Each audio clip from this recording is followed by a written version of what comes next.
Welcome, fellow Xlanders. This is Thank Me Later, and I am excited to kick off another AMA for UPX World. So, for those of you who might be joining us for the first time, UPX World is a new Layer 2 Web3 platform that is being built to support multiple metaverses and NFT projects, primarily focused on Upland to begin with.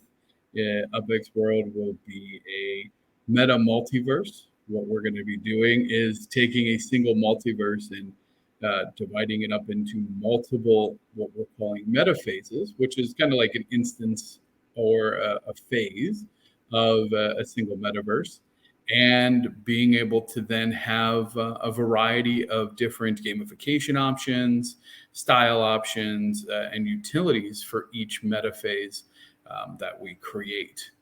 When we talk specifically about Upland, those meta phases can be a single property, a single city, an entire neighborhood, or the entire map.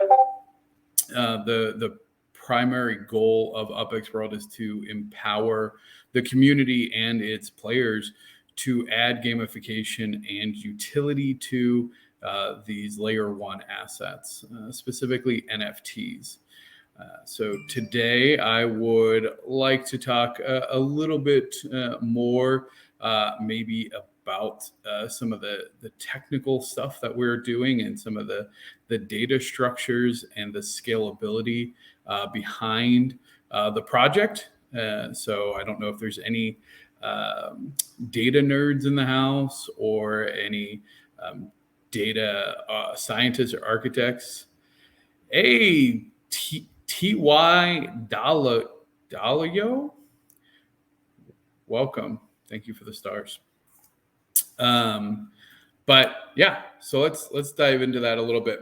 So when we talk about data architecture, I think especially in the current space, it's really undervalued. And what that means is that a lot of projects aren't taking the time, especially in my opinion, in the metaverse space, of being able to craft the behind the scenes database in a way that's meaningful. When we get data from Gameland, it's Gameland. Oh, it's more cheese. Hey, more cheese. When we get data from Upland, if you were familiar with the public APIs, they return a JSON object. And if you don't know what a JSON object is, then I'm probably not going to be the person that you want to explain it. But essentially, it's a data object, or it's an object that has data elements to it. And though I would say it's a semi-structured, because it does have like fields and names and stuff like that. But they can go directly into an unstructured database like a MongoDB. And that's what a lot of the current structures are, is they take that data as JSON objects, they dump it into a MongoDB. Now with UpX World, and specific to, because I know we get a lot of questions, one of the original purposes of UpX World was the data site, right? So it was for Upland. It was probably the first. It was not the first data site for Upland. Do not get me wrong. There was actually several beforehand by different teams. But I think for a while, UpX World was kind of the go-to data site. Now, since then, it has not been there as a data site. It has kind of taken hiatus from that. But I do want to assure everybody that in addition to the gamification and everything else that we're building from that perspective, we are still focused on the data side. And it's going to be important long term. And I do want to take some time today to maybe talk a little bit about that. Oh, we got some people here. First time viewer, Fender, first time chat from Fender 2300. Glad to be able to watch live. Well, very cool. Glad to have you live, Fender. Very cool. Oh, and another first time chat from Kuronokis Coast. I'll never be able to say that correctly. So welcome, Pure Rolex. Ooh, that sounds fancy. So thank you everybody for joining in for today's UPX World AMA. Today we're going to be talking about the data structures and the data components of UPX World. So in addition to the traditional data elements, we are planning on expanding out the data reporting capability and functionality related to UPX World and Upland. And we are taking a more structured approach, quite literally, where the underlying data structures in Upland, UPX World will be MySQL structured relational databases. And this is going to allow the querying of the data to be much quicker, the indexing, everything like that, because really the data that we're talking about from the blockchain is very structured. So it's a little bit more work to do the transition from it being semi-structured with a JSON object into structured database.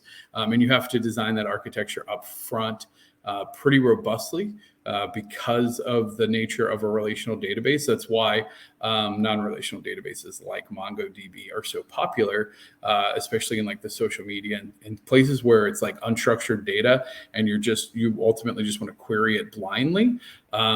Super, super powerful. However, blockchain, when we're talking asset management and resource management, stuff like that, that's traditionally done through a relational database. All the enterprise asset management software, everything like that uses a traditional relational database for a lot of performance and ease of use reasons. So we will be building a full relational database on MySQL to back. It's K Twice alive today. So update on that. K Twice is very much alive. Thematically, we'll say that he is off scouring the desert, looking for lost. Your mic sounds a bit like underwater. Oh, well, maybe I have to update my background then, to be underwater. Um, So sorry, and that's good feedback. Thank you for that feedback. I might have to change my mic at some point. Is it terrible or is it acceptable? Um, Awaken for the first time. Hello, Awaken. First time chat. Good morning from New Zealand. Better now. Okay, I didn't do anything, so I moved it maybe a smidge closer. Okay, cool. So, real quick on the sorry, I'm bad. This is one thing, so I apologize. It's I'm used to having a co-host with like podcasts. I have a hard time doing chat and talking, but I am trying to make sure that I don't miss any of the chats, especially from first time chats. Chef from UCC, what's up? Welcome. So Casey, for thematic reasons, is out searching the desert for lost X-Lighters. He will definitely be back. But for the most part, I'll probably be the day-to-day contact. I mean, I'm doing most of the running here. Casey is definitely still very much involved and partnered. He is actually on vacation right now. So after he luckily recovered fully from his situation last week, but this week he's on vacation, which is fine. So I would expect to see him mostly on the weekly recaps that we're doing on Sunday. And then as we ramp up, we'll see. But the day-to-day stuff is going to be run primarily by me. So that's a good question. You got more viewers than Upland Twitch? Yeah, that's funny. Good morning from India. Oh, wow. We got thank you. Thank you for joining in from India. What time is it in IST? That's a ridiculous time. Because I work with a lot of developers over there, and this is a very early morning. Okay, so I think that kind of covers the housekeeping. K Twice is still very much in the loop. Oh, and also, yeah, you're probably also joining because this is K Twice's Twitch, by the way. So that's probably why you're like, holy cow! If you were a Casey follower, you're like, damn, you let yourself go, brother. I am not Casey. I am Thank Me Later, and Casey and I are partnered up on UPX World. So that might be some also clarity. I sometimes forget that we're using his channel to stream. Yeah, 3:30 a.m. Yeah, exactly. Invader. Good morning. No, good night. But thank you for joining. Are we going to capture alpacas as mounts in the desert soon? We haven't talked about mounts. I don't think that they'll. I mean, because we'll have vehicles in game, cars, stuff like that. But yeah, mounts is interesting. There could be an option there. Definitely down the line. So data structures, boring, I know, but it's important. It's important to understand that the underlying data structures of UpX World, especially from the data site, are going to be different than what we have seen before. And hopefully that's going to give us some additional analytics and insights that we weren't previously able to get. This is also going to be an important architecture design for being able to spin up the metaphases that I was talking about. So one of the key elements we're doing is there is a bunch of property data on the Upland JSON objects. And one of the objects inside the JSON object is the latitude, longitude coordinates of properties, buildings, ultimately will be decor, stuff like that. And that needs to be converted into GeoJSON, which is a specific type of JSON object to be consumed by sites like Mapbox. And then Mapbox has an SDK API to Unity, which is where the primary function of the game and elements of the game are going to take place is in a Unity environment. That's the platform that we're choosing right now. Jetpacks for sure.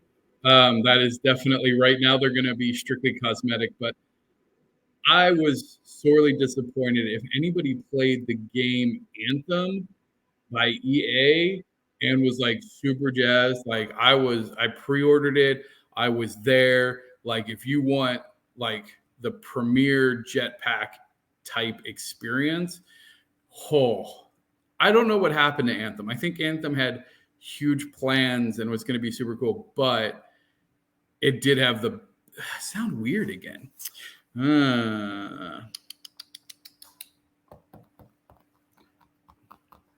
All right, give me a second here. Didn't Anthem flop? Yeah, no, Anthem flopped big time.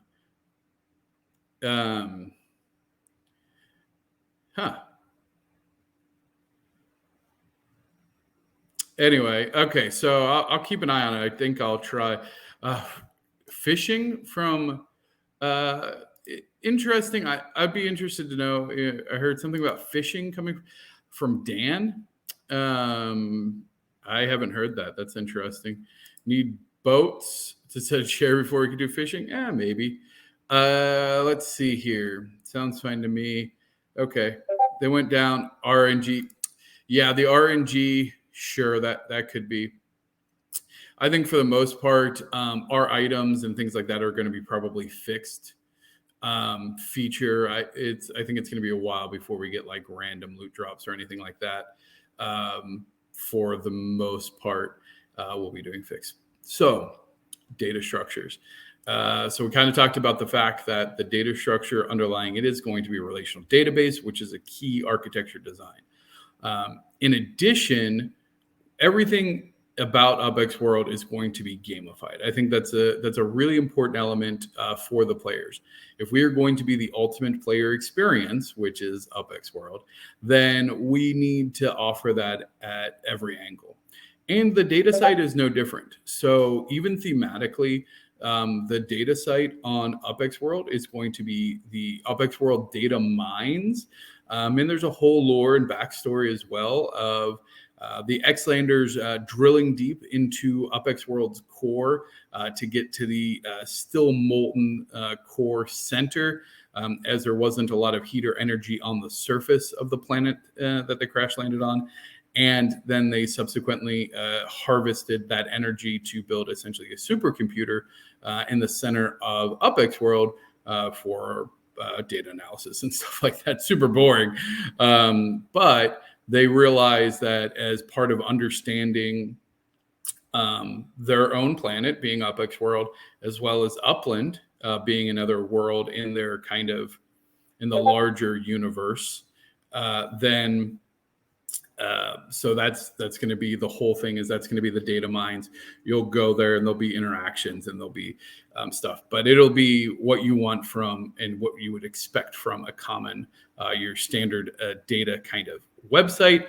Also, we would love to get that connected up with like a companion app or some other thing like that. I think that would help players quite a bit. When is the Genesis lifting off again? Great question, Gameland. So the Genesis vessel is lifting off August 2nd, or, well, it's lifting off August 2nd, full stop.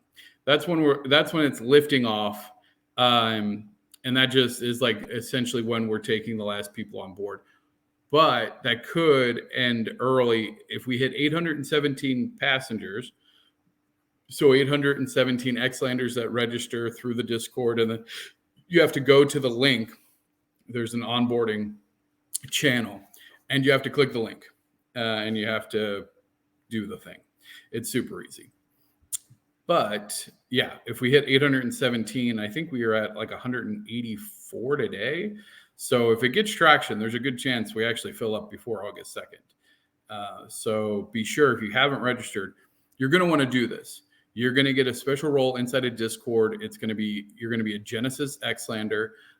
There is only going to be a maximum of 817. It could be less because on August 2nd, whatever we have, the boarding doors are closing.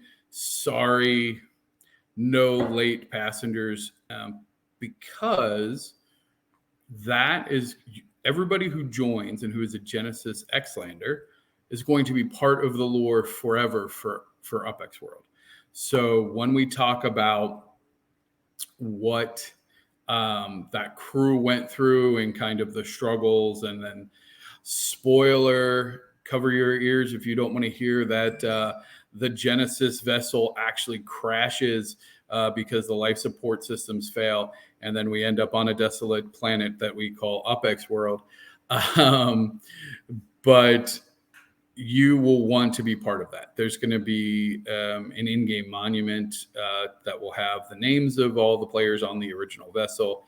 That will be a core part of the lore of UpX World forever. Is there any way, good question, Mars Buggy says, is there any way to verify that you've registered? Yeah, you can check your roles on the server. Your name should turn blue, like a light blue. And just make sure that you have the Genesis Xlander role. And then, yeah, then you should be good. You should have Xlander and Genesis Xlander. And then one of the bounties we have is to get a special badge for those Genesis Xlanders. So that way that'll be next to your name forever. I don't want to reveal too much. And by reveal, I mean promise too much for what else exclusives are going to come in with being a Genesis Xlander, but I do plan on having like a Genesis Xlander body. And what that means is, so as you've seen, we're going to be having multiple different Xlander bodies, base bodies and components. And so there's definitely a plan to have a Genesis a dedicated Genesis Xlander body, even if that is just like a slight variation on the base model. I do want to make sure that the Genesis Xlanders have multiple ways to kind of proudly show off that you guys were here first. You were part of that first mission, and helping us grow. So we're going to see a lot of that kind of stuff, a lot of bonuses for interactivity and stuff like that. All right, let's see here. All right, yes. Scotch and Soda is our faithful moderator. Thank you very much. Yes, do subscribe and follow. We are going to be doing briefings fairly regularly. I want to try and do kind of a daily touch point with the community to be able to ask questions, and I'll try and get different times for it as well, to try and be more accommodating to different time zones. The earlier time zones might be on the weekend, but who knows? Maybe I'll do like a super early morning stream before I start work to give people more options. And then our Sunday weekly briefing, that's going to be a weekly recap of what was happening in UPX World for the last 7 days. And then what can you expect coming up over the next, say, 14 days or so. And you're going to hopefully see an expansion in content that we'll be streaming as we start to develop some of the games. I would love to actually open it up and have live dev streams with everybody in the community. And this includes just me tinkering around on things, trying to learn Unity and maybe messing around, trying to learn how to do some art and styling. So if you want to be a part of that, so if you are a developer or an artist and you want to come on and co-stream and kind of show off your work, or if you have your own Twitch stream and you want to do like a co-Twitch and you want to teach me how to do something, I'm very open to that. The whole idea here is that this UPX World is literally going to be built by this community. We're going to build it together. I do have some Fiverr and some other external contractors to fill out some of the pieces of work. But as much as possible, I would like it to go to the community, or a degree of separation from the community. So if you know anybody who is a developer, a designer, anything like that, get them connected to this project. I think it's going to be wildly worth their time. Let's see here. All right, Scotch and So confirms you are registered and have both tags. Yes. What time is it where I'm at? So I'm in Dallas right now. So it is approaching 5:30 p.m. For me. Yep. I'd be up for a live concept sketching. Oh, yeah, that would be cool.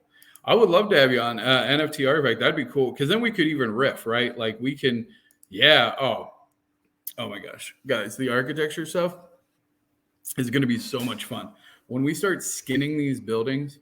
So keep in mind, we're going to have multiple options for the metaphases, both 2D and 3D gaming environments. I'm primarily focusing on the 3D gaming environments now because I think it's the most critical for key gameplay purposes. So when we think about the core mechanics of what we want to have an Xlander that's 3D, that's able to walk the 3D streets of Upland, who's able to walk past the buildings, who's able to go into buildings, etc. So that's kind of the foundation of what we're building. And hopefully we'll have a contract open for that first 3D environment shortly. And we're going to see contracts. I mean, I think that contract is in the $7,000 range. And so we're going to see bounties and contracts ranging from, in-game perks and UPX and stuff like that for like smaller fun stuff. And then we're going to see, substantially multi-$1,000 contracts for the actual development work. And also keep in mind that the goal one of the main goals of UPX World is decentralized revenue streams. So if you are a game developer and you help develop a game, we want you to potentially be able to reap revenue from that for as long as that game is in existence. So if it's a for-profit kind of game and we work to create it together, we do want to work to get a revenue stream. And that also goes for the in-app purchases, like we mentioned yesterday. So if you do like that architecture, that then becomes a 99 cent, and these are all just example numbers, a 99 cent in-app purchase, then you get, 5 cents every time that in-app purchase sells, or whatever it is, right? And we still have to work out what those exact splits are, but that's the idea, is that every in-app purchase, every kind of gaming feature, stuff like that, there's opportunities for players to do revenue stream participation. Ultimately, I think that's really what's compelling. What 3D engine are you planning on using? That would be Unity. Unity is our kind of our environment. 3D, unless you're talking like our 3D modeler, like, are you talking like Blender? Or I'm not sure if one of those two would be the tech we're using for that, for the actual game stack, is like Mapbox, Unity, Blender. I think most of the assets are being done with Blender. But yeah, we're open to suggestions if you have anything else. I definitely want to start modeling a city. Yeah, so here's the thing. You're going to want, so from a modeling perspective, keep in mind, Upland is the world. So when we talk about modeling something, we're going to be talking about essentially creating new models for existing assets. So in the layer two, you know what, maybe maybe I should just throw a slide up here. Yeah, so again, it'll be like, this is the new apartment, small townhouse version 1, small townhouse 2, townhouse, etc. And so I think it's important to realize, like, we are the foundation of what we're building is all going to be on Upland. Like an Alamo Square metaphase, every Alamo Square will have the exact same layout. It'll have the exact same buildings, but the buildings might just look different. The floor might look different. The weather, the scenery might look different. So I think that's important to note, that fundamentally we aren't building new structure types. We aren't building new, like, anything like that. Now, that, I guess that said, I mean, there could be unique opportunities. We had mentioned this previously, that we plan on doing kind of unlocked combinations. So if you have an apartment plus a specific decor, that could be a formula that ultimately unlocks some very unique building in a very unique metaphase. So there is going to be potential to do stuff like that, but we don't want to just abstractly make an arbitrary world with no, kind of links back to Upland, because everything we do, the whole point is to bring value to kind of Upland and those underlying assets. So here, let me share share screen window. Here we go. All right. So as you can see, oh, goodness. No, you can't really. Oh, I don't like it here. Move it over here. This is terrible. Sorry about that. So when we talk about this, again, the world will be based off of Upland. So that's the foundational metaverse. And then we'll be creating the metaphases. So that'll be the different variations of that. Let's see here. Can you repeat? Yeah. How to get registered as a Genesis Xlander? Absolutely, Invader. So on the Discord, and hopefully everybody's already a part of the Discord, discord.gg slash UPX World. Let's see here. So, and I'll put this in the Discord .gg slash UPX World. There you go. So if you're not already a member, there's our Discord, Discord GG UPX World. And there is at the top, it's one of the first three, and it's onboarding Genesis Vessel, I believe is the name of the channel. And there's a little blurb about the 6 different, oh, you know what? I could probably just show it. No, I don't have my screen set up to show it. I'll end up showing too much. All right. So yeah, just go to the Discord. It's the very first one. If you still can't find it, ping me, ping TML on Discord, and I'll help you out. All right. So that's the other reason that this, so if our theme is data architecture, this is also why the data architecture becomes very important, because we want to break down all the components and assets of Upland. And so that needs to be stored in a very, structured database. So that way, when we start adding combinations of things, so whether that's decor, whether that is once we go to this world where we are bringing in other NFTs, right? We're going to want to be able to manage that. We're going to want to have those relationships easily tracked. So the underlying data structure, now keep in mind, UPX World is a layer 2. It's not on the blockchain. So layer 0, blockchain, layer 1, metaverses, dApps, NFTs. So because layer 1 is built on layer 0 just being blockchain technology in general. Layer 2, which is where UPX World operates, is no blockchain. So none of our tech on the UPX World layer is on the blockchain. Now, that being said, with some of the stuff that we want to do, we might also need to have representation on the blockchain.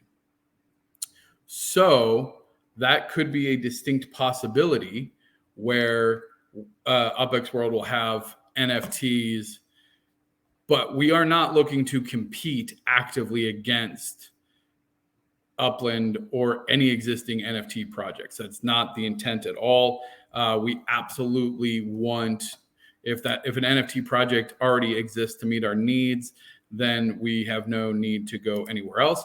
However, as we're kind of going through it, there's going to be some things like Xlander parts, right? No one's going to have NFTs for Xlander parts. And the thing that we want, or say the housing models, right? And ultimately what we want is to be able to do revenue share. And so in order to do that, the infrastructure there is that you have a single NFT, and then that is represented, say, on the Wax chain, right? So let's say that you have an NFT on the Wax chain, and that is a blueprint for a pumpkin rocket launching hand for Xlander. There's only ever going to be one of those blueprints. So that's the key thing, is like for these NFTs, whether it's an art NFT or whether it's a functional NFT or anything like that, it has to be a one of one. And I say have to, everything I say have to is like in quotes, because nothing is like locked down. But the core idea, because some people want to be able to say have like 5 of it, so that way they can profit share among, say, 5 people. That's not in version 1. Version 1 is going to be one-to-one. There's going to be one blueprint NFT that is linked to an in-app purchase. So if you go to the if you go to the store, you do an in-app purchase and it's attached to a blueprint NFT, then every in-app purchase, every time somebody makes that purchase in one of these metaphases, right, That's going to add it to their account. It's not an NFT. It's just like any other gaming asset that you would in-app purchase that you would make in your Fortnite and your, any of those kind of games. But the owner of the blueprint then gets profit share. So at the end of, however long, they can go and check and say, hey, how many, what's my balance? So much like you check, say, your interest earned on properties, you'll be able to do that with your NFTs in UPX World. And it's much different than staking or even interest that you see in UPX World. And it's much different in UPX World than it is in other places, because it's not staking in the sense of, oh, you just like let us hold your NFT and then we arbitrarily like give you money or give you coins or give you something out of a community pool. And it's not like that. It's a much more sustainable, because you only earn what the community pays you. So it's literally directly from the activity on the project and the popularity of that particular item. And the popularity of that item could be because it's really well designed, because it's super fun to play with, or because you're out there hustling for it, right? So if you're out there and you're putting it on Twitter and you're saying, hey, this new pumpkin rocket launcher, you got to go check it out, go get it now while supplies last. We're only going to have it up for sale, for 3 weeks or whatever. Again, we can modify all those factors, but you can ultimately help drive the traffic towards those in-app purchases that benefit you or your team, and be able to participate in a major way for profit share. So I hope that answers some questions. Again, these are the major themes we'll probably go over pretty regularly. UPX World being a meta multiverse. It's not technically a metaverse, in my opinion, in the sense that I think most metaverses need to be built on the blockchain. And so a metaverse to me is a layer one, kind of platform or game or whatever you want to call it, that is then built directly on the blockchain using NFTs. It's a decentralization of assets, which is great and super, super important. But for the most part, the revenue streams are still pretty centralized. Upland does some jobs. Honestly, the closest thing Upland has is like visitor fees. So if you think about that in a way of decentralizing a revenue stream of the more popular, say, treasure hunts get, technically the more visits you get, and then that is kind of a passive revenue stream. Most of my San Francisco properties make more from the visitor fees than they do the interest anymore. So we're looking to expand that to a much higher level and be able to reward players not just through Upland, but again, once we start to unlock these other chains, you'll be able to bring those assets in, which is all going to be very critical for how we store the data, because it does need to be scalable. I work a lot in my day-to-day job with things like microservices, things like that. And so when we're defining what services we're offering, what assets we have available to leverage, having the right data architecture behind it is critical. So I'm very excited that I think the behind the scenes of what's happening on UPX World from that perspective is a step forward for the community. And I think lays the foundation for the layer 2 platform that we're looking to build with UPX World. All right, so let's see here. We'll stop that screen share. All right, go over here. Make sure I didn't miss anything. Let's see. I heard the word metaphase 50 times and still don't know what it means. So a metaphase is it's a copy of a metaverse. It's really it's an instance of. If you're familiar with that phrase, maybe more. So it's an instance of a metaverse. In this case, Upland. So imagine you log into Upland, but instead of it being the whole world, it's only a single property or a single neighborhood or a single city. And that would be what a metaphase is. It's a small part of Upland overall, or it could be a whole replication of Upland as a world. Though there will be several metaphases that are that, but it's not Upland. So everything you do, so you could create a metaphase, and the entire purpose of that metaphase is to just destroy buildings. And so if you ever did like Destroy My Boss, right? Like, I don't know if you've ever seen like those little silly apps. It'd be like that. Like, you could just go and destroy all the buildings. We'll give you a bunch of different weapons. You could just go destroy neighborhoods. But it doesn't affect Upland, right? And you can reset it and just go back in and do it. So there'll be a lot of games and stuff like that allow us to manipulate those assets and do things with those assets that you couldn't in layer one without being really disruptive to the game. And we see that even with like racing that Upland has done. While by no means are they calling no one else is using the term metaphase, which they really shouldn't. But in theory, Upland's racing is a layer 2 application and would be similar to how a metaphase would be generated. So in that case, those metaphases are specific neighborhoods that have a racetrack. And so you're able to select that, and then you go into that phase or that instance, which is a copy of Upland. So all the buildings and everything look exactly the same, the cars from Upland. And then there is essentially layer 2 logic to do the racing. And then the results are done.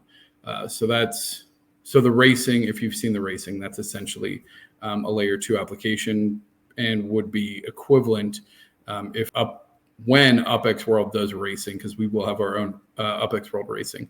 It'll operate very similar in that sense. And then each one of those would be a metaphase. So there'd be a racing metaphase. All right, let's see here. With awesome, twisted, fun things to do. Yeah. Oh, okay, cool. People are explaining it. Maybe I didn't need to explain it. All right. The Discord link isn't working. Are there other ways to join it? Okay. Oh, there you go. There's your direct link. Okay. Sounds like you guys are going to. Yeah. No. We are. We are definitely going the distance. I fully expect this to be a premier layer 2 platform, not just for Upland, but for a lot of other projects as well. We're already in talks with a couple of other smaller projects, by no means on the scale of Upland. And we want to stay focused on Upland as our primary metaverse. In theory, we could extend something like a sandbox or a Decentraland, but Upland to me is in a very unique position, the way that they've kind of done their architecture okay, cool. Good explanation. The reason, there's a couple big reasons that we selected Upland as kind of our go-to for this, because the people that are involved in this have touched probably, I would say, in the neighborhood of 95% of the active NFT projects and metaverses and all of that. We've been around the scene now for a while. I know I've participated firsthand in most of them to some degree. But Upland has a couple things that still they are ahead, in my opinion, of their competition. One being their mobile first approach. So now, while you can't do 100% of things in mobile, you can do a large percent of things in mobile. And that's very important when we talk about how do we get to mass market. That mobile user is incredibly important for mass market appeal. Number 2 would be its ease of onboarding. So when we talk about onboarding players into UPX World, they aren't going to get a wallet. They aren't going to need any cryptocurrency, anything. UPX World is going to be just really a video game layer that is built on traditional video game platforms with some underlying other data architecture and stuff like that, and social, and we'll get more into that later. But it does tie into layer 1, leverages the layer 1 assets, etc. And so when we talk about the onboarding experience right now, the majority of people are going to go, I'm an uplander, now I'm an Xlander, and that's going to be the progress for a little bit. But our goal and our hope is that, after some time, it will be the reverse of that. So you will come in as an Xlander, you'll create an UPX World account. You'll start off in what we call the which are these dorms that are made over the wreckage of the Genesis vessel, and then some other vessels that end up falling and coming to kind of like settle there because they don't have enough resources to continue on with their mission. So they decide to just make the best of where they've landed. So you'll start with an Xlander in a Purgatorium. There'll be a limited number of meta phases that are available because meta phases will also have, and there's a ton of things that I need to work on. It's getting visuals for you guys because I'm a visual person. If I had to sit here and listen to somebody explain these contexts or these concepts or like just verbally, like I would be lost. I'd probably be tuning out. So I apologize that I don't have more graphics right now to be able to kind of highlight some of these concepts, but that is in the works. So you start out as an Xlander, you have a limited number of meta phases. There'll be a core set of meta phases that will allow you to kind of play without having an upland account at all, right? But it's going to be a very select few. And then you're going to see a whole bunch of locked meta phases. And it's going to say, for instance, requires an upland account to unlock. And you go, well, what's upland? No, link my upland account. I don't have an upland account. Okay. Create upland account. Do you want to just go create it? We'll send you a link and you'll be able to go create it. Or we're also planning on having, which I'm really excited about because I kind of like the idea of creating this campaign of having a single player campaign of upland. And I know that sounds weird, but hear me out.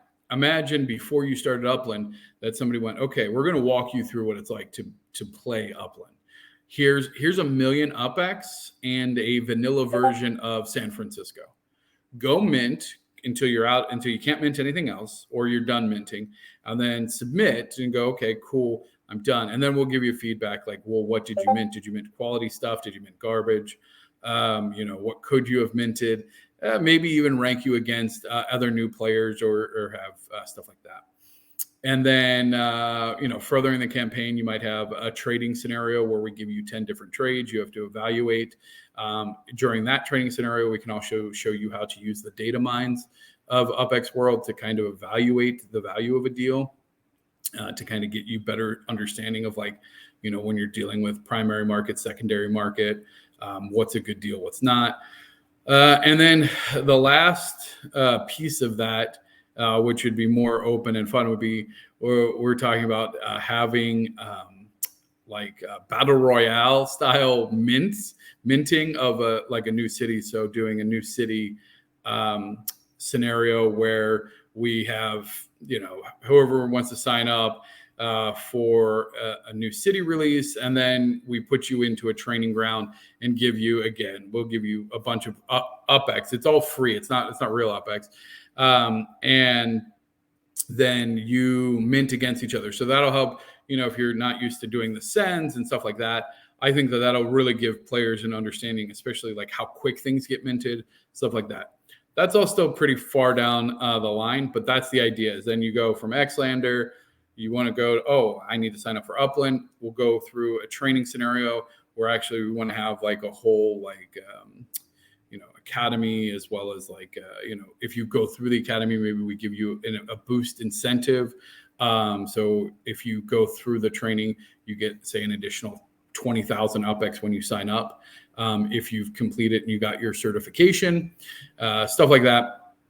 And then you'll join, and then that'll unlock another set of meta phases. But you still won't have everything unlocked. And in fact, there really probably won't be anybody that has every meta phase unlocked, which is really interesting if you think about it. Because as community meta phases come out, you'll need to own properties, say, in that neighborhood. So if Alamo Square says, hey, we're going to make an Alamo Square neighborhood meta phase that requires you to have an Alamo Square property, that's going to limit it, but that might be something that a community leader might want to do. And it's going to be an interesting balance of how restrictive do you make a particular meta phase? What's the purpose of the meta phase? And then, is it for profit? Is it for social? Is it for status? So again, you could create a super, super exclusive meta phase. Let's go to the extreme, right? Let's say that you make a Bored Apes Club meta phase. And in order to get into this exclusive version of, Upland through UPX World, you have to have, say, a Bored Ape. And when you go to this meta phase, it's all like Bored Apes themed, and everything's like, crazy apes. Your Xlander has, turns into an ape, all kinds of stuff like that. So you can see, like, it starts to have unlocking principles, which all drive towards, oh, I need to get that NFT. I need to get into that neighborhood. I need to do whatever it is, especially if it's a particular meta phase that's very popular, or is having a big event, or has a new feature. So it's going to give communities and creators an opportunity to develop gamification and utility to any NFT that they want. Okay, let's go and take a look at some more questions here. What do you think of the idea? What do you think of the idea of having an upland meta phase with terrain elevation accuracy mapped? Wow. RD P. Pfeiffer. Good question. I hadn't thought about that. You think, yeah, that could be interesting. That could actually be really interesting. All right, somebody write that down. RDP Pfeiffer. I feel like it's probably RD Pfeiffer. Maybe that's a silent P. But anyway, that's a really interesting idea. I'd be curious how that would work with the building rendering, especially if you imagine like San Francisco definitely does have some hills and stuff. So it'd be very interesting to see how that plays with some of the properties. I like that. Is there going to be a Flintstone? There's going to be a Flintstones meta phase, right? There's no reason that there can't be a like prehistoric version. So if somebody wanted to make a bunch of house models out of dinosaur bones and saber-tooth skins, sure, why not? We could do that. And then all the cars convert to the Flintstone style cars, where you have to like run with your feet. So your Xlander gets into the car, but it has to run with its feet. That could be fun. I think for Flintstones, you need to purchase the right. Yes, if you were going to do an actual like Flintstones theme. But in theory, if you have, say, your uncle works for Harborough, I don't remember who it is. Anyway, and you have a connection there, and you go, hey, I know the guys over at UPX World, and we could make a meta phase, which is essentially a version of a metaverse. And okay, let me get through because I feel like I'm behind on text now. But yeah, the idea is that instead of them teaming up with a single metaverse, by teaming up with UPX World, we can attach them to, it'll start with essentially Upland, but it will link them in with the entire ecosystem. Because we're layer 2, we sit over top of all of the walled gardens of layer 1. And so we're able to kind of pick and choose. Plus, unlike if you team up with a specific metaverse. So again, we talked about this example yesterday with Tony Hawk. Depending on the metaverse, you can really limit yourself to like functionality. As a brand, by incorporating in a layer 2, you have a lot more flexibility of what you can do there. Bedrockers. Oh, could just be bedrockers. I like that. Something like Jetsons for sure. The battle royale, I am excited about that. Is there going to be R-rated meta phases? No. Good question. No, there's not. There's just no need for us at this time to there's not going to be any gambling metaphases. There's not going to be any drug metaphases. There's not going to be any nudity metaphases. Like those just are not appealing to the team at this point. That's just not the layer 2 kind of platform we want to make. We want to keep it very friendly and light and fun.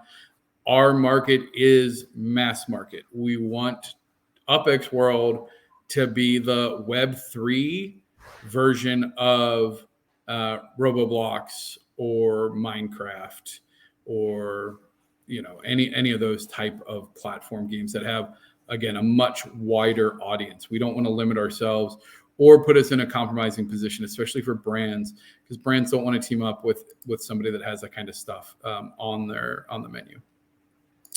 Anime phase for sure. And this is what's so fun when you start thinking about all the art styles that we could do, is then we get to just skin these metaphases, right? So we get to go, hey, let's make an anime metaphase where, we have crazy anime, all the buildings are, anime style. And, our Xlander, we get some cool Xlander metaphase skins. It would be cool. Yeah, love to see the elevation, yes. Imagine racing in, that racing in San Francisco exists already in layer 2. Oh, it is, yes, Silent P. All right, RD Pfeiffer, thank you. Let's see here. Would you have a voxel instance? Not like Minecraft, but 7 days left. Yeah, I actually have been thinking a bit about this. So I think this is a really compelling option. I would love to do a voxels type instance, because I was also thinking about how could we do a 2.5D version of Upland or a true 2D.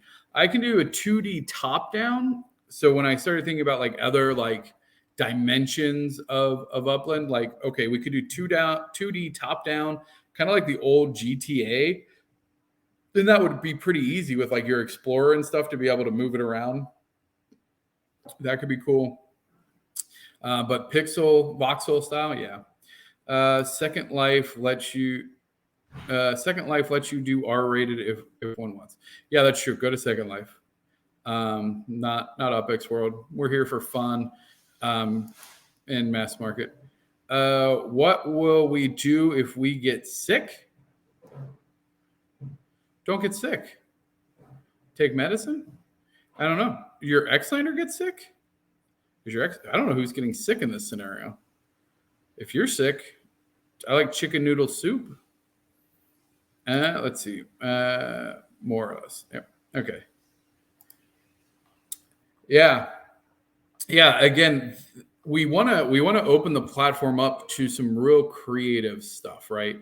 I definitely want this to be an opportunity to have a variety of metaphases, not just a single theme, not just a single idea either, to really be able to cater to a wide range. Because I think we're going to have, I know that there's several horror and Halloween junkies in our current community.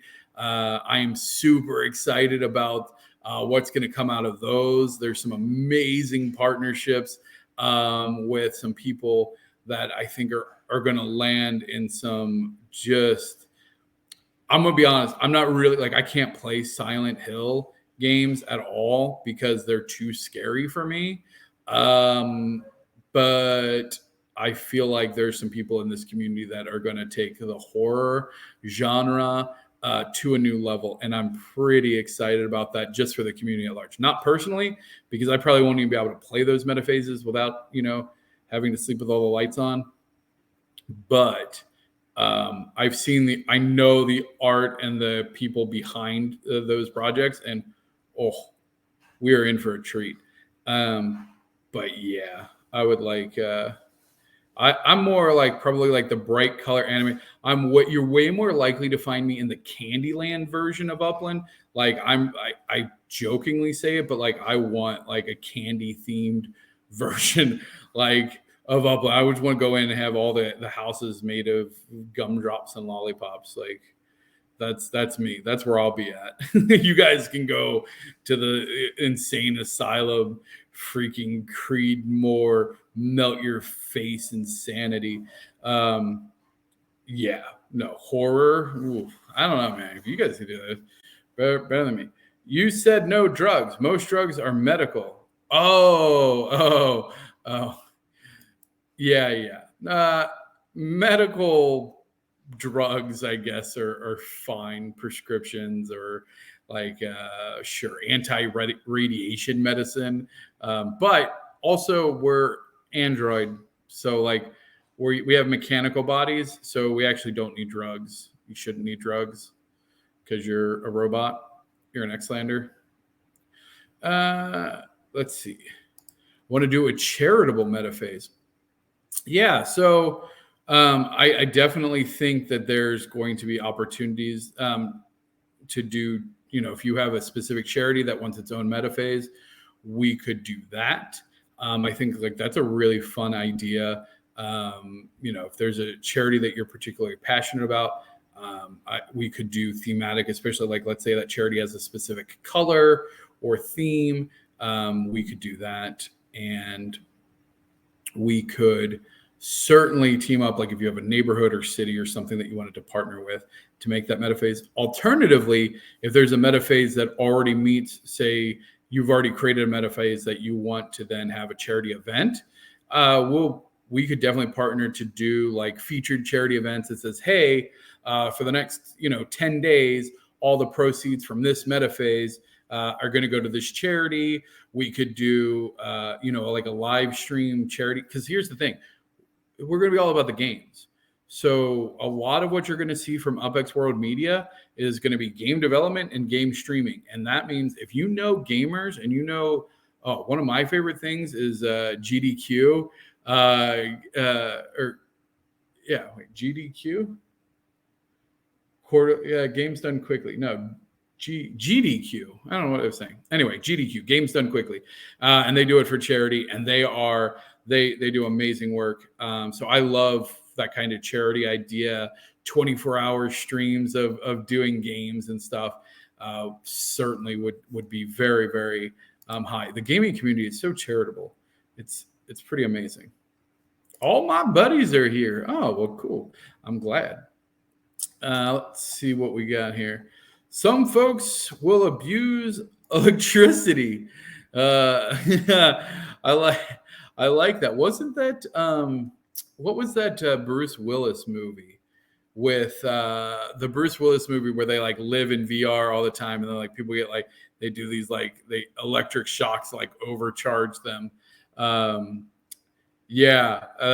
immediately what that thought of, Maze. That's funny. Would our Merc bodies be protected by nanobots? Good question. What is our defense? Yeah, I like nanobots. Yeah, let's do that. Let's say nanobots. Oh, man. Maybe. Okay, so let's capture this as a potential future bounty. Oh, you know what? We don't have a secret bounty for this show. I like having a secret bounty show. Maybe this will be the secret bounty. Create a nanobot. We'll do a secret bounty for a nanobot. What do you guys want as a prize? We'll say who can design a nanobot. This will just be a sketch. It'll be like nothing big. It doesn't need to be a 3D model yet. Although I do like the idea of having nanobots and maybe like good, bad nanobots. So like, that could be like a mini game or element to UPX World somewhere where all of a sudden it's just like you have like an infected metaphase. Oh, that could be an event. And then your neighborhood gets the bad nanobots, and then you got to go hose it down with the good nanobots. And then you like poison other neighborhoods, and you like poison their nanobots, and you release like these like I don't know. I'm thinking like green, like gassy looking nanobots, like release them into like a competitor's neighborhood, and then it like infects their buildings. Yeah, that'd be fun. So let me make a note of that. Somebody ping me on Discord so I remember that, please. Who's responsible for reskinning the metaphase? Great question. So skins will be done by community artists, either all commissioned by UPX World or in partnership with UPX World. And then those skins will be made available through either in-app purchases or unlockable events or other ways in-game. And then the meta phase. So when a meta phase is created, it can either choose a style overall. So when you think about it's not to get nerdy, but like cascading style sheets of like, hey, it's a generic overall, and then each say player can decorate how they want, or if it's neighborhood, so like the general world is plain, but then each neighborhood can select a skin or a theme. And that'll be very big in the neighborhood wars meta phase, which is going to be one of the primary social and it's not PvP. Is it neighborhood versus neighborhood? Can we say NVN? Does that make team versus team, guild versus guild? Anyway, it's group PvP where it would be neighborhood versus neighborhood. And so the actual reskinning would be up to the metaphase creator. The skins will be created by commissioned artists through UPX World or in collaboration with UPX World. Yep, collaboration. Yes. We have our own nanobots. Gray goo. I like goo as well. That could be fun. Cell towers on Sarah. Man, if you guys were around during Spud Wars, you know how crazy neighborhood versus neighborhood wars get. And the thing is, we aren't going to just do neighborhood versus neighborhood. We, in fact, okay, so here's your tidbit for everybody who's been nice enough to let. Oh, you know what? We should also. I need to do better about giving away some gifts. So let me gift a subscription. Let's see here if I can figure this out. So I'm going to try and give 5 subs away. Let's see here how this works. I gave some. Oh, look at that. Well, hey, here we go. So, all right. Congrats, TY Doyle, Moon Unit, NFT Architect, Wedge Cloud, and Shacklin. Wow, congrats all. There. Oh, that was super easy. I just like clicked 5 and it just like randomly gave 5. It didn't work. Try again. It didn't work. Try again. Oh no, game. It didn't work. Oh, I better try it again. Let's see here. Well, then let's do. You know what? If 5 subs didn't work, game. I reckon 10 subs. Let's see what 10 subs gets us.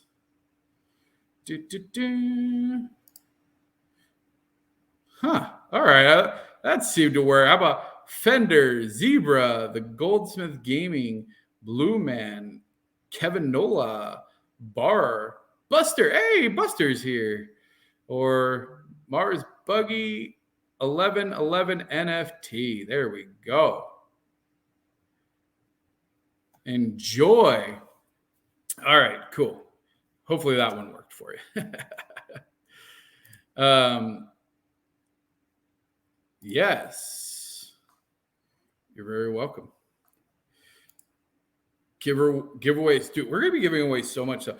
So that's gonna be one. To me, I love giving away stuff. I'm very much. I like spreading the joy and honestly, the blessings. I don't want to get too corny here, but and I think with UPX World. That's a core driver for us. There's a lot of amazing people who are putting in a lot of time and effort, some amazingly talented artists and creators here. And I think that the Web3 space is very exciting. A lot of the original creators came in, especially with the original, like the first rounds of NFTs, and were able to make a lot of money for themselves. I think in the current market, we're seeing not just a recession in the global economy, but obviously a major recession in crypto, which trickles very heavily down to NFTs, especially those NFTs that don't already have an existing utility or gamification foundation, I think it's very hard to create profitability out of scarcity for team markets anymore. And so to me, UpX World is the solution to that. It is the layer 2 that gives every layer 1 an opportunity for gamification, for passive revenue on your unique NFTs, and empowering artists and creators. So that's what we're all about. It's going to be completely transparent. Again, like I said, I want to do dev streams regularly. Once we have some actual gameplay, believe I'll be streaming gameplay, and we'll get some other people on here playing and demoing. It's going to be an absolute blast, and we're going to be telling the story of UpX World as a community. And to me, that's really exciting. So if you've ever been involved in any MMO, like you really start to, get involved with the characters, and like there's a lot of hidden lore. You're going to see a lot of hidden lore, but it's going to be largely driven from the community. Like for instance, there's already a secret beverage, and if you weren't here, I don't think that was even recorded because that was Discord. So it's like actually secret. And somebody posts, anytime I post if you see anybody post the actual recipe for the secret Genesis Xlander beverage, please notify me or an admin so we can delete it. It is not public. If you know it, please do not share it publicly. Keep it very close. It's a very secret drink. But it is very exciting, and it all came from the community, and that's what I love about it. Let's see here. We have a marketplace for skins. Will individual artists be able to profit from this? 100%. So the way that the market works, so from a game perspective, it would look just like any other in-app purchase, right? So you could go and say, select a building skin, select a Xlander item, whatever it is. It'll be a standard in-app purchase. And then the artist, you know what? Now I need to pull up that. Let me get the slides on that, because I do actually have slides on it. And it's a very critical concept for what we're trying to do. So give me a second, and then we'll wrap up here, because again, I do want to try and keep it to no more than an hour, although we got really good conversation here. But we're going to be doing this a lot. So let me find, let's see here. What's this? Is this where I have my, okay, yes. So let me share this with you guys. So that way, this might add some clarity to how we're going to do decentralized revenue streams, which is what I'm really excited about. Okay, so here we go. All right, so this is the current in-app purchase model. So if anybody's a gamer, and hold on, before I go down, let me just make sure. What do subs do? Subs are just like it's like when you boost the server on Discord, you get like additional emojis and stuff like that.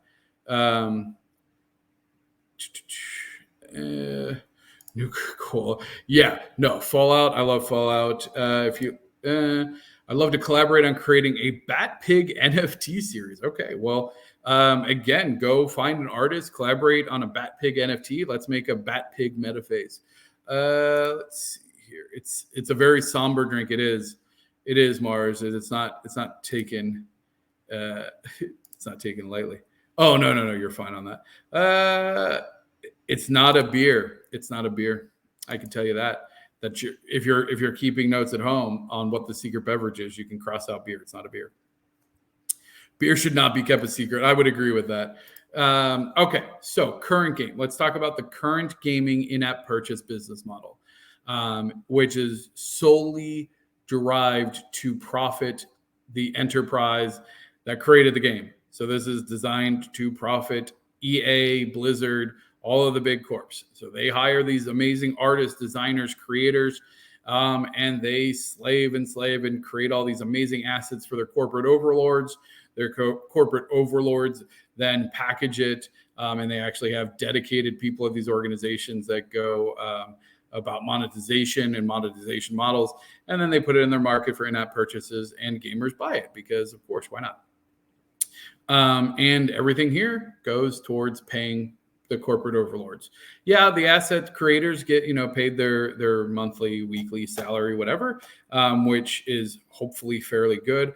But as we've seen in the market, like, it's not just about the pay, it's also about the culture and things like that. And that's where Web3 really shifts that, right? So in Web3, the community are the creators, and the community are the customers, and the community are the players. So the community and the players play all of the roles in Web3.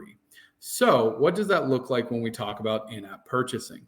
So in this particular example, and I need to make out some new examples, but this one specifically, which came, I was talking with my boy, Dr. Nobody, who's going to have 1111 Studios. Is it 1111 Studios?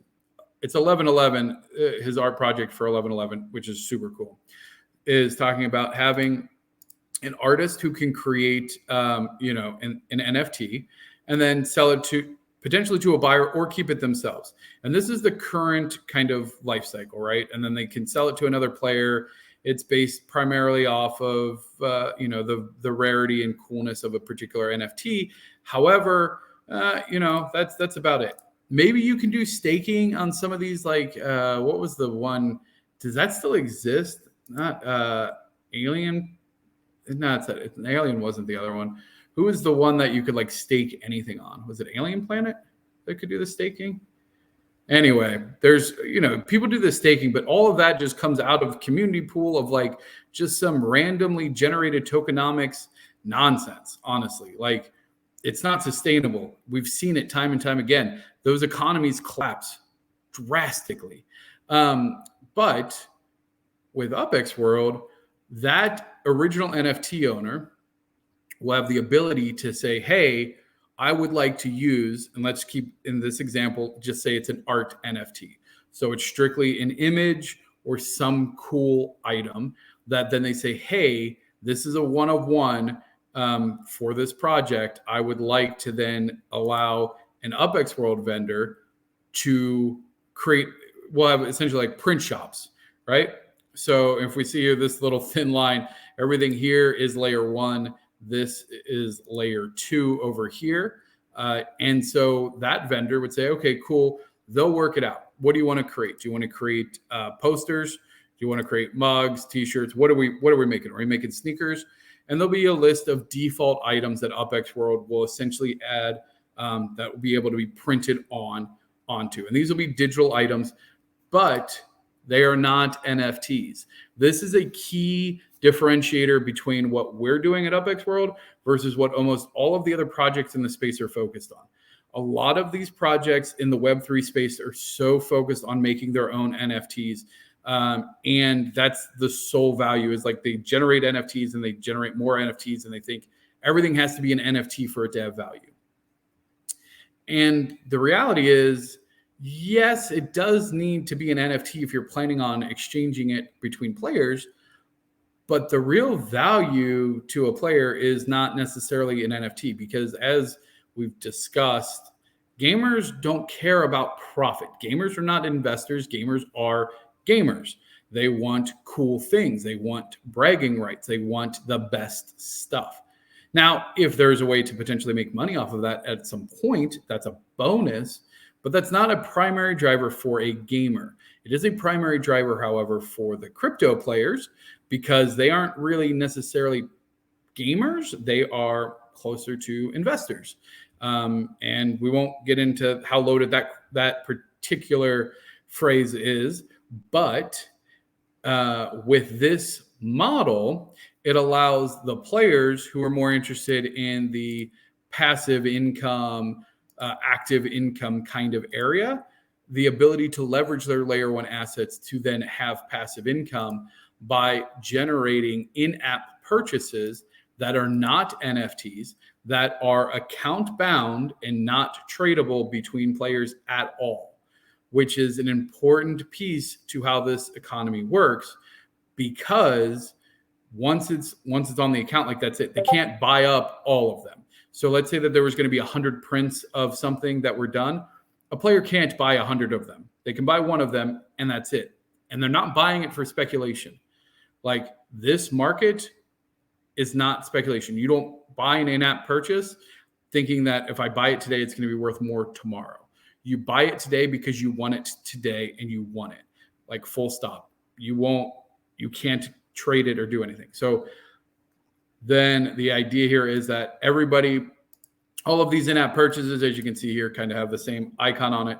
That would all go back to profitability, to the original, and what we're calling essentially a blueprint NFT, which is a one of one, or again, I've had several people come to me and say that they would like it to be able to be like 10 or some other amount, so that way they could split it. And I think that that's possible. And oh, fam, I just had an idea. Okay, so all right, so let's stop there. I'm gonna do a live brain dump to you guys. This isn't an idea that's documented anywhere or said or heard by any other ears, and then that's gonna be it. Then we're gonna close out the stream. So let's just see. NFT. Oh, hey, I'd be interested in collaboration on Bat Pig. Wait, was it Bat Pig? I thought it was. Oh yeah, Bat Pig. No, it was a Bat Pig. So, yeah. All right, cool. Well, sounds like Bat Pig might be taking off. Yeah, I like that. Okay, so, all right, when we just started talking about multiple NFTs, I'm curious also from a creator's perspective, what do you guys think? Would you like a single NFT? I guess we probably should keep it flexible. So a blueprint can be one or more, as long as it's the same exact NFT. So I guess it could be, what do they call that? A schema. I guess like from a wax perspective, like a schema or a template could then be the blueprint, and then it could share revenue. So if there was 10, you would just get 1/10. And I guess like that's how wax works. Like you get like a fraction of it, and then you just have to accumulate it. So I guess if you just kept getting fractions, you'd have to get to a certain amount before you could cash out. We could do something like that. The idea would be, we do want to add more value there, but that does give some flexibility. But listen to this. What that just triggered in my brain was, what's like a collection of NFTs that all kind of share kind of a similar, not necessarily template, but a similar property? Neighborhoods. So hear me out. So what if we created like for instance, in our social layers or in these like neighborhood versus neighborhood battles, that the winnings of the battles or the money collected, say if there's mini games that are run by a neighborhood or metaphases that are run by a neighborhood, that the profit of that is then split equally among all of the properties. Oh, that gets tricky though, because then do you do it based on up square, or do you do it just based on number of properties? But in theory, you could have a for-profit neighborhood or a profit share neighborhood that ran their metaphases and then did a profit share with any of their holders, with any of the property holders. That's interesting. And then that could compensate as the UPX interest goes down, because we will see that as these layer 2 things start popping up that give players other ways to generate revenue and to have passive income and to have active income. Do it like Upland, original mint price. So you get a percent base. So it would essentially be original mint price you add up all the original mint price, and then whatever percent of the original mint price of the neighborhood is what you get as a profit share. But either way, if we do that, then that would be a direct replacement for lowering interest costs, because then there could be neighborhoods that you go, well, hey, our neighborhood actually earns more than 14% because we actually have 5 active metaphases that all have profit share.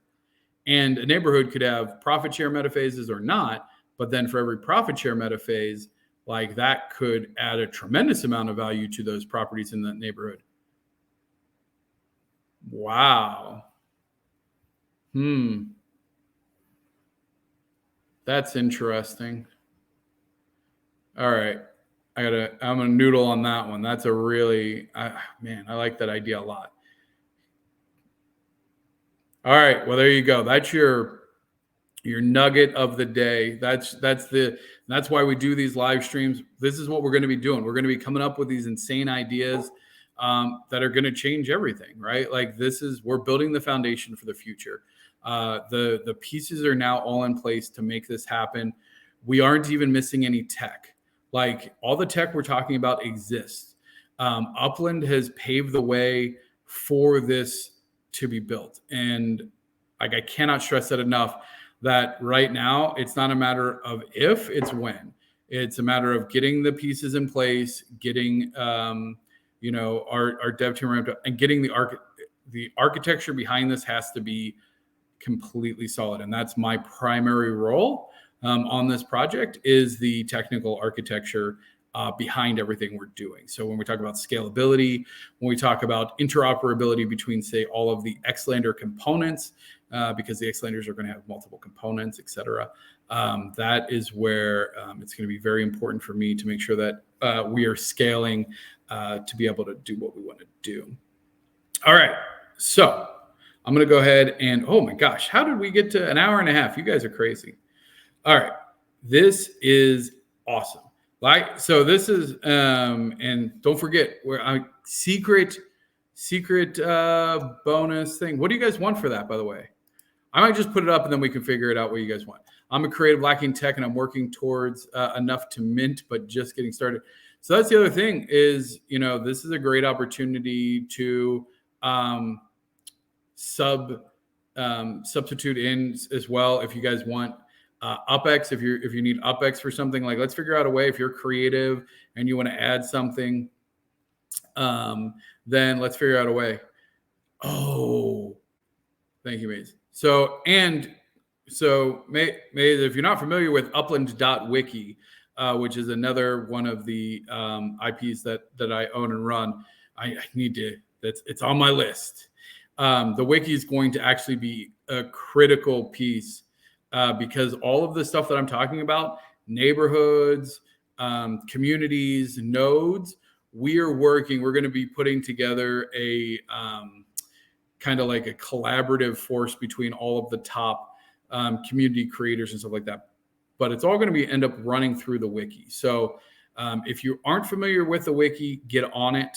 I know it is sorely lacking. I have been sidetracked on these other projects, but that wiki ultimately is going to play a critical role in UPX World. It's one of the core data pieces. That is where we're going to look to see who is a registered community. We are going to have things like those neighborhood levels and neighborhood insights that are exclusive from UPX World. So number of metaphases that it's involved in, things like that. We will also, one of the longer term goals for the wiki specifically is to then be able to grab some of that data we were talking about from those data mines and bring those real time, kind of like how you'd see on a normal wiki about like city stats. We would do that with the neighborhoods, but then also the UPX World information about number of metaphases. Is there profit share, what the average, home gets for that? There's going to be a lot of really cool stuff. And all of this stuff, like if you want to create a metaphase for a community, I'm telling you now, you have to be on the wiki. If your community is not registered on the wiki, if your node is not registered on the wiki, if your project is not registered on the wiki, you are not going, you're not going to be able to participate at a project level with UPX World. Everything will need to go through the wiki. Like you will have to be registered. That's kind of going to be our sanity data point of kind of centralizing all of the projects and communities and managing that in a single place. So that is going to be the on the upland.wiki is the name of that. So yes. All right, cool. I don't know what 200 million dragon toenails means, but thank you, I'm guessing. All right. Well, this has been a fantastic session. I really appreciate all of the interactivity with the stream. We will be back live streaming here Friday. But tomorrow we will have the UPX podcast, which is a weekly podcast I do with Too Stupid. It will be live. It'll be simul streamed here. So if you are already here, you should get a notification that it's hosting the UPX World or the UPX podcast. And then again, we'll be back on Friday. I'm doing a Saturday morning stream for those on the other side of the planet, and then our Sunday weekly recap. And touch wood, our boy Casey will be back in town for that. So hopefully we can dual stream that. But yeah, thank you again for everybody, and we'll see you around. Cheers.